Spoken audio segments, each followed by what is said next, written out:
CEIP, Casa Espírita Ilha de Paquetá, trazendo conhecimento através do decodificador Allan Kardec, consolando corações, mostrando o caminho do aprimoramento moral, despertando o espírito imortal em cada um de nós através da doutrina espírita, concedendo o pão do espírito que nos fortalece, dando sentido à vida.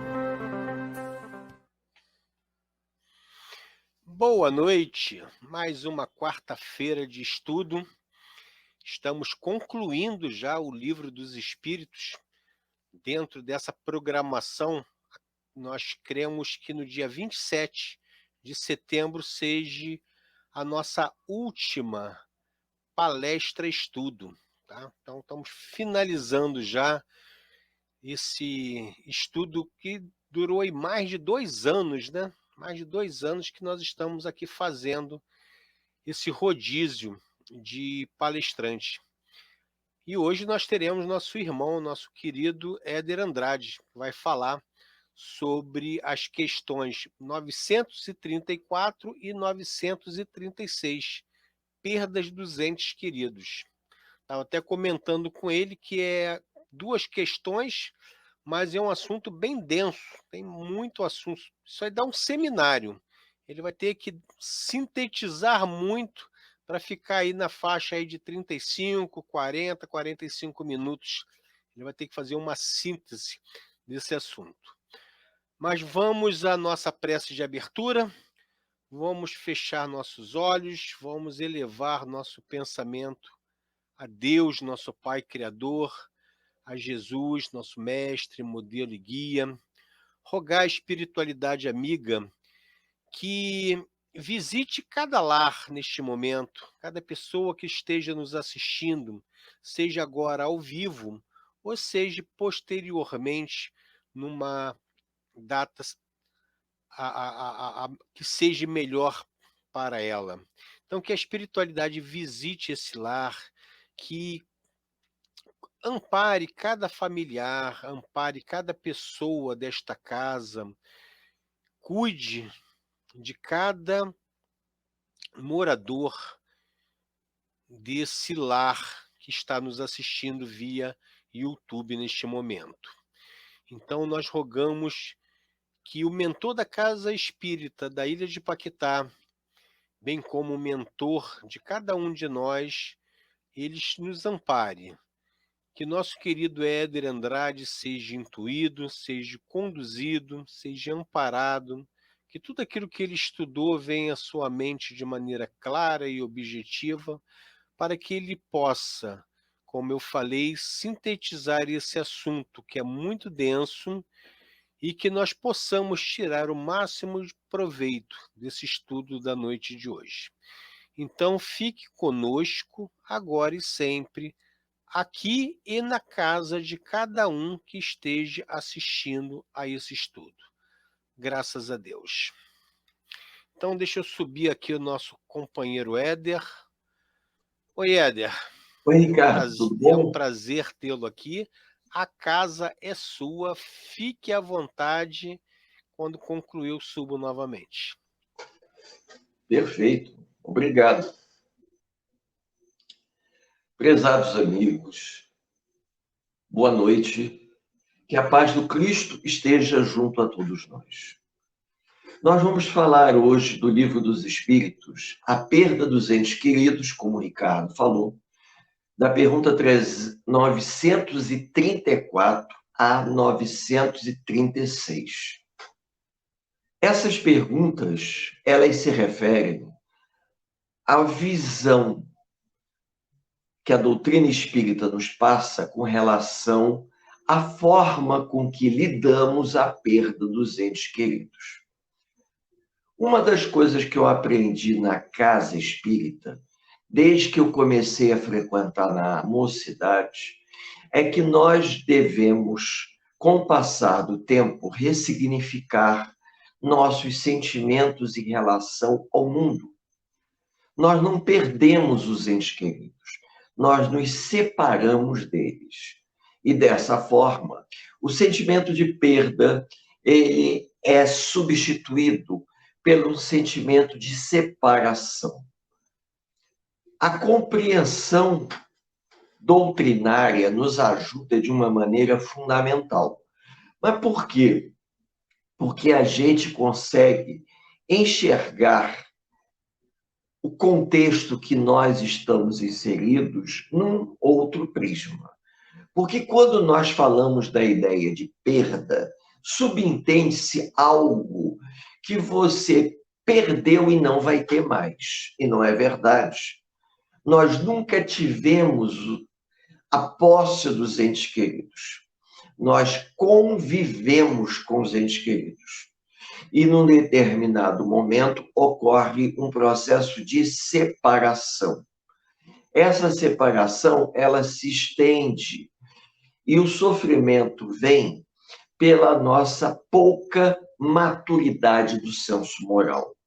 Porque à medida em que nós vamos aprimorando a nossa sensibilidade e compreensão, nós vamos entendendo que ocorre uma separação. Às vezes, essa separação se torna dolorosa porque você tem um apego demasiado, como se você fosse o dono do outro. E, na verdade, isso não acontece. Nós nos separamos, mas nós continuamos vivos. E a espiritualidade nos mostra, agora nem tanto, mas houve uma época que isso era uma coisa mais ostensiva. As mães de Chico Xavier, Dona Célia, ali no bairro do Riachuelo, próximo ao viaduto da Mangueira, nós tínhamos uma médium com uma facilidade de comunicação com o mundo espiritual, que Chico Xavier chegou a dizer que ela seria a continuadora dos seus trabalhos. Dona Célia, uma pessoa simples, mas com uma mediunidade fantástica, em que ela recebia as mensagens do plano espiritual e revelava como o desencarnado se encontrava. Quem teve a oportunidade de viver essa experiência ficou maravilhado com as revelações. Agora, segundo Emmanuel, cabe a todos nós aplicarmos na nossa vida o conhecimento que nós já recebemos. Tentar colocar em prática. Não existe morte, existe apenas a separação. E dependendo das circunstâncias, nós podemos até nos comunicar com os entes queridos de várias formas. À noite, quando estamos dormindo, em desdobramento, podemos entrar em contato com os entes queridos.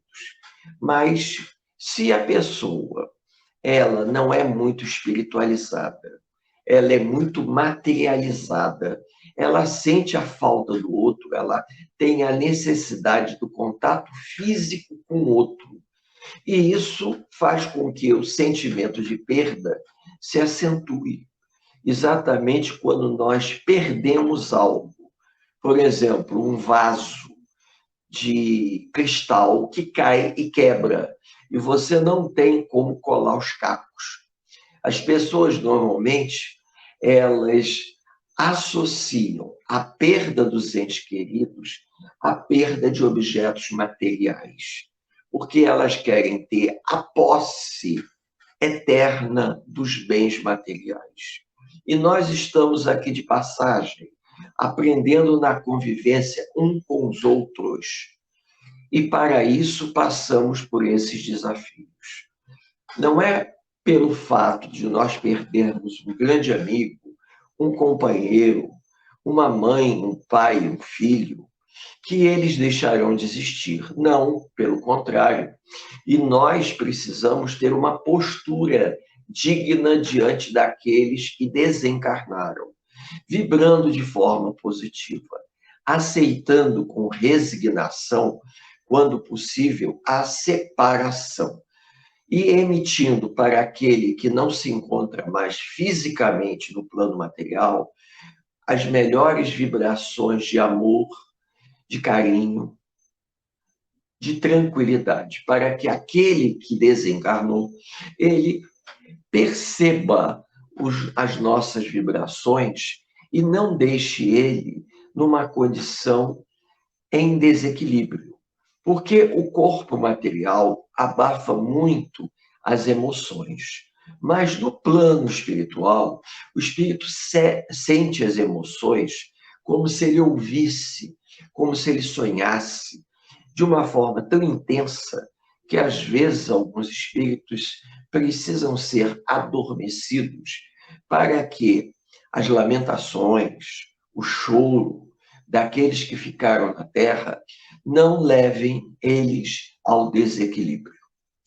Nós que estamos no plano material, podemos, ao ir a uma casa espírita, colocar o nome da pessoa na irradiação, vibrarmos pela pessoa, pedirmos a Deus, se for permitido, que em sonho a gente se desdobre para encontrá-lo, ou, no caso de uma evocação, em algumas casas espíritas, são muito poucas que fazem isso, nós evocarmos o nosso ente querido. E, se for permitido, que ele se manifeste por intermédio de um médium e dê uma comunicação escrita ou psicofônica. Então, ele pode fazer uma psicografia ou uma psicofonia para nos auxiliar. E nós podemos aproveitar a oportunidade para nos consolar. Mas cabe a cada um de nós termos a consciência que nós não somos os donos da verdade. Nós reencarnamos no mundo de provas e expiações, vivendo em corpos transitórios com um prazo de validade determinado, para aprendermos a conviver com situações transitórias que um dia nós deixaremos de ter. É importante pensar assim. Nós precisamos compreender que na vida nada dura para sempre. E nós, pelo menos a vida no plano material, que a nossa verdadeira vida é no plano espiritual. E no plano espiritual, nós vamos nos reencontrar com os nossos entes queridos, vamos nos confraternizar com eles e lá vamos estabelecer as metas para uma nova encarnação. A nossa dificuldade de lidar com as mudanças bruscas que acontecem no plano material, como, por exemplo, perdas financeiras, perdas de entes queridos, transformações abruptas que acontecem na nossa vida, elas nos levam a grande sofrimento, porque nós queremos ter um controle sobre tudo que acontece. E, na verdade, nós não podemos ter esse controle, porque as coisas são transitórias. Hoje nós estamos aqui, amanhã não vamos estar mais. Cabe a cada um aprender a melhor conviver com a transitoriedade do mundo material. É importante pensar assim. É lógico que a gente precisa respeitar o tempo do outro. A gente precisa respeitar que a outra pessoa, ela não evoluiu, não amadureceu moralmente a ponto de conviver com a dor da perda que outro já tem uma experiência maior. Cabe a gente ajudar, acolher, respeitar, oferecer uma leitura doutrinária que ajude, como, por exemplo, um livro do Richard Simonetti, Quem Tem Medo da Morte. É um livro bastante oportuno para esses momentos de perda de entes queridos. E cabe a todos nós entender que a comunicação com o plano espiritual é uma coisa que nós não temos controle. Não, os médiuns, eles não são um intercâmbio entre o plano espiritual e o mundo dos homens, como se fosse uma verdadeira companhia telefônica do além. Isso não existe. Não basta ir à casa espírita e pedir: eu gostaria tanto de ter uma mensagem do meu pai que desencarnou há 40 anos. Nós não vamos conseguir isso, não. Porque o telefone toca de lá para cá.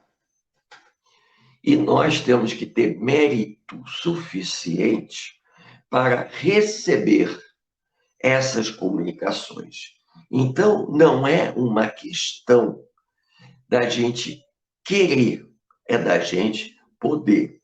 As dores morais que nós somos portadores, elas refletem muito a nossa dificuldade de aceitação.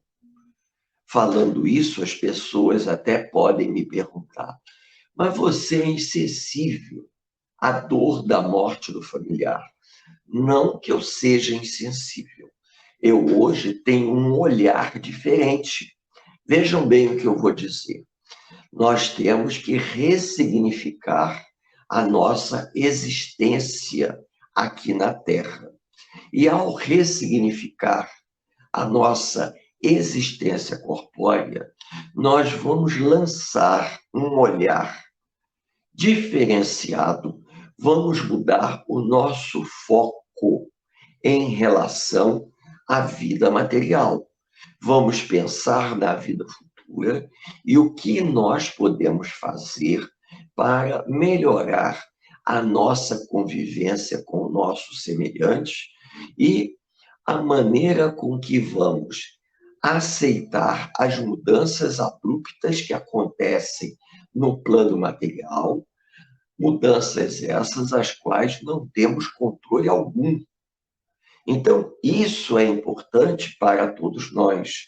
Precisamos ser resilientes, precisamos entender que nós estamos de posse temporária de um corpo físico, vivendo uma experiência no mundo material, uma experiência transitória.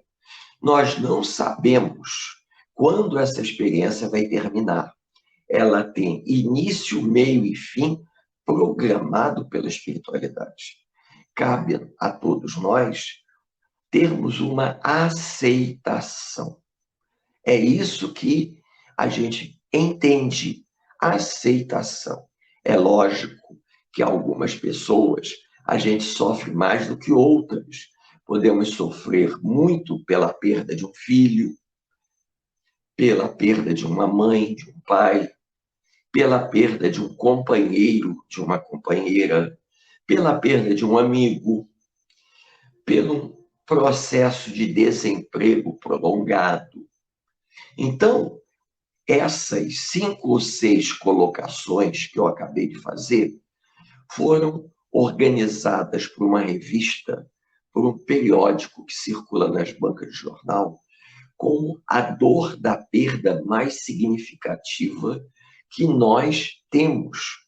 Mas essa dor, ela pode ser, digamos que, contornada, evitada, não. A doutrina espírita nos ensina que a dor da perda, ela é inevitável, mas o arrastamento do sofrimento pode ser contornado através do esclarecimento doutrinário. Cada um vai ter um tempo de esclarecimento diferente um do outro. E esse tempo vai refletir o nível de evolução moral do espírito, assim como o seu desejo sincero de querer se melhorar. Porque uma perda que nós temos no início da nossa existência física aqui na Terra é diferente de uma perda que nós temos agora numa terceira idade.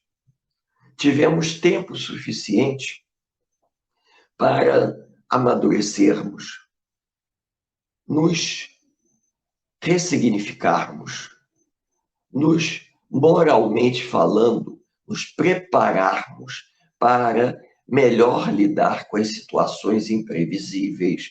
Então, a gente sabe que nós não temos controle. O que a gente teme são aquelas notícias imprevisíveis, quando o telefone toca e recebemos a triste notícia que um companheiro faleceu ou desencarnou. Na verdade, o companheiro não morreu. Ele simplesmente mudou de endereço cósmico. Ele deixou o endereço cósmico do mundo material para o endereço cósmico do mundo espiritual. E diante dessa visão, fica mais fácil. Não que a gente não vá sofrer, mas a gente imagina o seguinte: a Rádio Espírita lá do Paraná, de Curitiba, contou uma história que vale a pena compartilhar com os amigos. Conta-se que há muito tempo atrás, na época que não existiam os meios de comunicação modernos, que um navio partiu para a Europa, navio a vapor na época, e o navio sumiu. Alguns acharam que era um naufrágio, mas na verdade não existiam destroços do navio. Outros atribuíam que o navio tinha sofrido um acidente e que todos a bordo estariam numa ilha deserta, sobrevivendo. E lá ficaram. Mas como não existiam meios de comunicação, nem meios de localizados, eles continuavam vivendo numa ilha deserta a vida deles. Podemos então dizer, numa forma simpática e romântica, que aqueles que morrem partem para uma ilha deserta e ficam nessa ilha incomunicáveis, vivendo a vida deles. Mas nós, que estamos no continente, ávidos de informações, ficamos angustiados porque achamos que nós precisamos ter, porque precisamos, notícia dos nossos entes queridos. Só que eles estão bem, estão na ilha deserta, se organizaram, estão vivendo a vida deles no tempo que é possível viver. Se nós procurarmos aceitar os desígnios de Deus com humildade, fica um pouco mais fácil. Porque não que a gente vá mudar a realidade, nós não vamos trazê-los para o nosso lado fisicamente. Eles podem até nos visitar em sonho, mas nós passaremos a viver melhor e a emitir uma vibração amorosa em favor deles. Eu conheço histórias que valiam a pena contar para vocês, como o caso de uma mãe que teve muita dificuldade de aceitar a perda da sua filha. A mãe era até espírita, mas devido a limitações evolutivas dessa mulher, que todos nós temos as nossas, ela não é melhor nem pior do que ninguém, essa mulher chorava muito e tinha uma dificuldade muito grande de aceitar a perda da sua filha da forma como foi. Uma perda natural.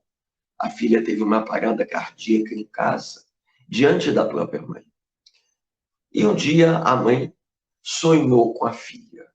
Mas a mãe ficou impressionada porque viu que a filha estava toda molhada, como se ela tivesse tomado um banho com roupa e tudo. E aí a mãe pergunta à filha: minha filha, você está bem? E a filha respondeu: mãe, eu estou bem, sim. E por que você está tão molhada assim, como se você tivesse tomado um banho de roupa e tudo? E a filha respondeu para a mãe: mãe, eu estou desse jeito por conta das suas lágrimas. Ou seja, o choro da mãe, o choro de inconformação da mãe, de forma que não aceitava a perda da filha, projetava sobre a filha aquela impregnação que deixava a filha como se estivesse encharcada de água devido à ligação mental e psíquica entre a mãe e a filha. Não que a gente não vá sofrer, vamos.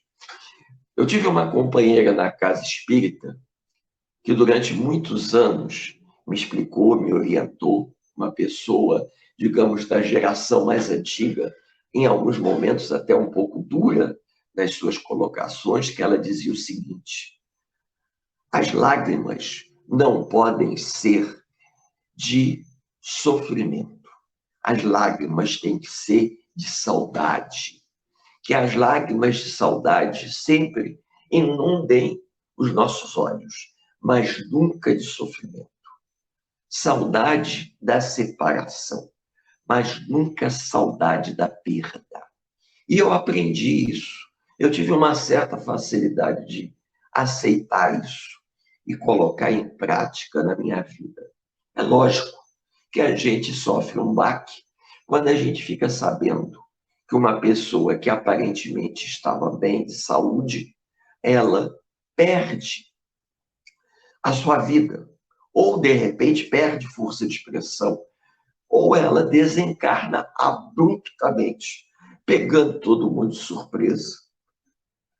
Isso realmente é que nos incomoda, mas nós que acreditamos, procuramos depositar um voto de confiança da espiritualidade, porque sabemos que nada acontece sem que Deus, nosso Pai, não consinta. Procuramos nortear o nosso pensamento de maneira a estarmos sempre afinados em boa sintonia com as esferas mais elevadas, quando é possível. E quando acontece de uma morte abrupta, inesperada, o que nós podemos fazer? Muito pouco. Nós podemos fazer, sim, orar para Deus, pedir a Deus que Ele receba o nosso familiar em seus braços, auxilie o nosso familiar da forma que é possível ser auxiliada, nos conceda a resignação necessária, nos oriente para que a gente possa vibrar pelo nosso familiar desencarnado da melhor forma possível, que a gente possa colocar o nome do nosso familiar na caixinha das preces e das irradiações da casa espírita. Vamos pensar no nosso familiar como alguém que fez uma viagem muito longa e que um dia nós vamos nos encontrar com ele. Que, se for permitido, em algum momento, que ele possa se comunicar conosco, porque hoje nós não temos mais as facilidades de há uns 20 ou 30 anos atrás. 20 ou 30, não, vou botar aí 30, 40 anos atrás, quando Chico Xavier psicografava mensagens belíssimas, ou quando, por exemplo, Dona Célia psicografava mensagens também de consolação. E para que a gente possa terminar esse nosso singelo encontro, eu vou contar uma mensagem, uma história de Chico Xavier que me marcou profundamente. Diríamos que é um dos lindos casos de Chico Xavier. Uma senhora que provavelmente porque já desencarnou, ela era do Nordeste, ela perdeu um dos seus filhos. E ela ficou muito abalada. E ela desejava ter uma mensagem do seu filho que desencarnou. Ela não tinha um filho só, ela tinha vários, mas aquele havia desencarnado. E ela se sentia muito abalada, e parece que o filho tinha desencarnado num acidente de automóvel. E essa senhora comprou passagem e se deslocou até Uberaba. Em Uberaba ela ficou num hotel e ela acordou bem cedo e foi para a fila do centro espírita para pegar uma senha, para ser atendida por Chico Xavier e talvez, quem sabe, o Chico desse uma mensagem sobre o seu filho que havia desencarnado de forma tão violenta. Ela foi, pegou um dos primeiros números e ficou na fila quando o dia começou a clarear. Passou a manhã inteira.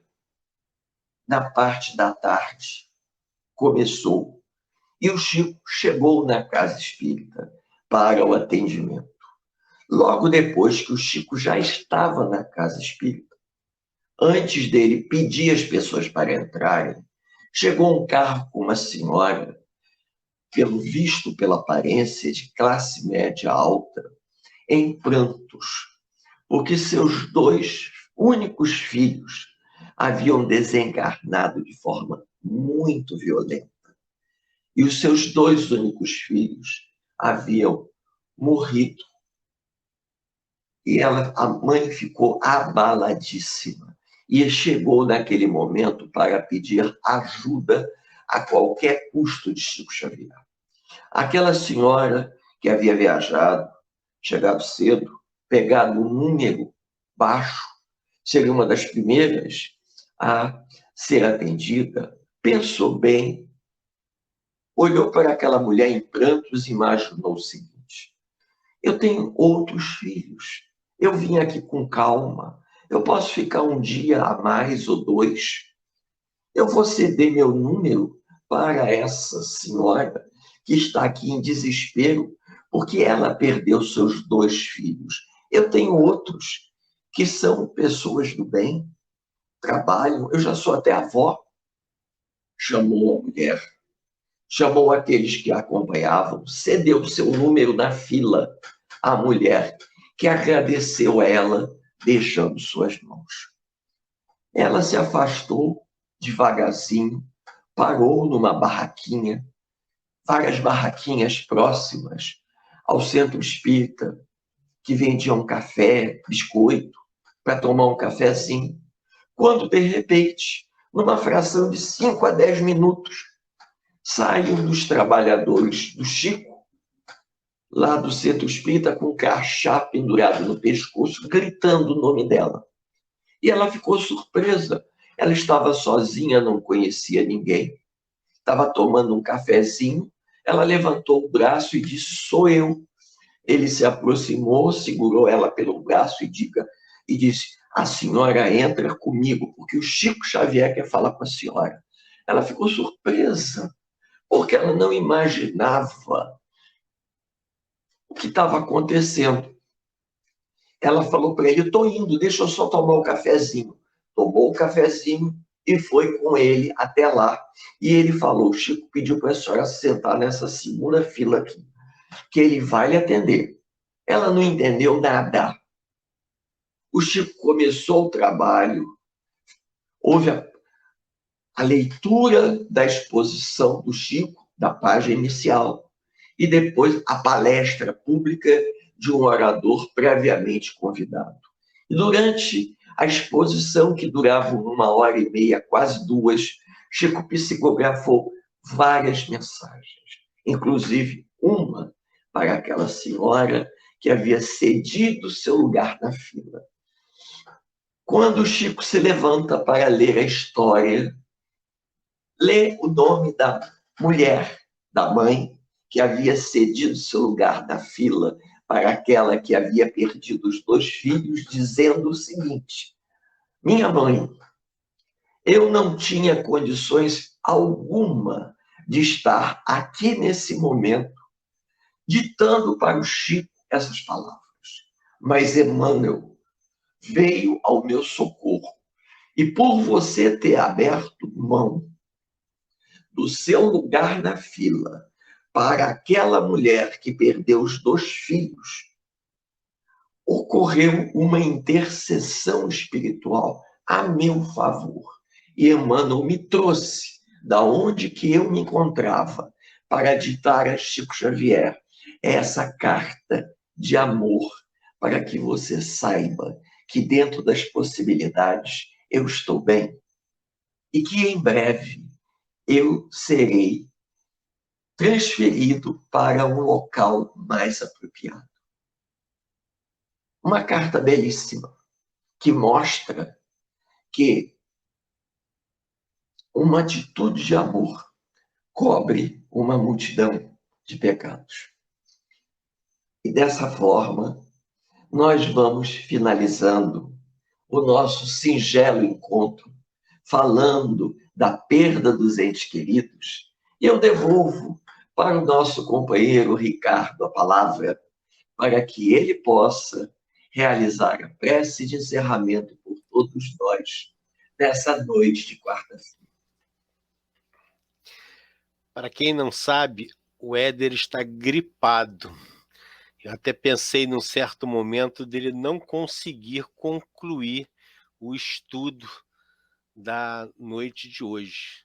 Mas o que é responsabilidade, né? Ele tinha agendado comigo e mesmo com essa voz de locutor de rádio FM, ele está aqui e concluiu, inclusive com uma história belíssima. Isso sirva de exemplo para os trabalhadores de todas as casas espíritas, né? O compromisso com a doutrina espírita não é compromisso com a casa espírita, é compromisso com a espiritualidade. Isso é importante. Obrigado, Éder. Belíssimo estudo. Melhoras para você, né? Obrigado. Que Dr. Bezerra de Menezes, a falange de André Luiz, a falange de Batuíra, que fazia muitas curas também por um simples copo d'água, que a tua água seja magnetizada e que você receba da espiritualidade tudo aquilo realmente necessário, aí o teu refazimento físico, das suas cordas vocais e até mesmo os espirituais também. Então, nós concluímos por aqui, rogamos sempre, né? Agradecemos sempre a espiritualidade presente, agradecemos os presentes aqui no chat que deixaram as mensagens. Hoje eu não vou ler para não cansar muito. E quarta-feira que vem, nós estamos mais uma vez aqui de volta. Deixa eu botar aqui a vinheta de fechamento. Quer falar alguma coisa, finalizar alguma coisa, Éder? Não, um grande abraço para todos os amigos da Ilha de Paquetá. Então vamos lá, vamos finalizando. A Casa Espírita Ilha de Paquetá, CEIP, agradece a presença de todos. Deseja que tenhamos uma excelente noite de sono reparador, com descanso do corpo físico. E que nosso espírito possa emancipar-se em missão de trabalho no bem ou em estudos em esferas espirituais mais elevadas.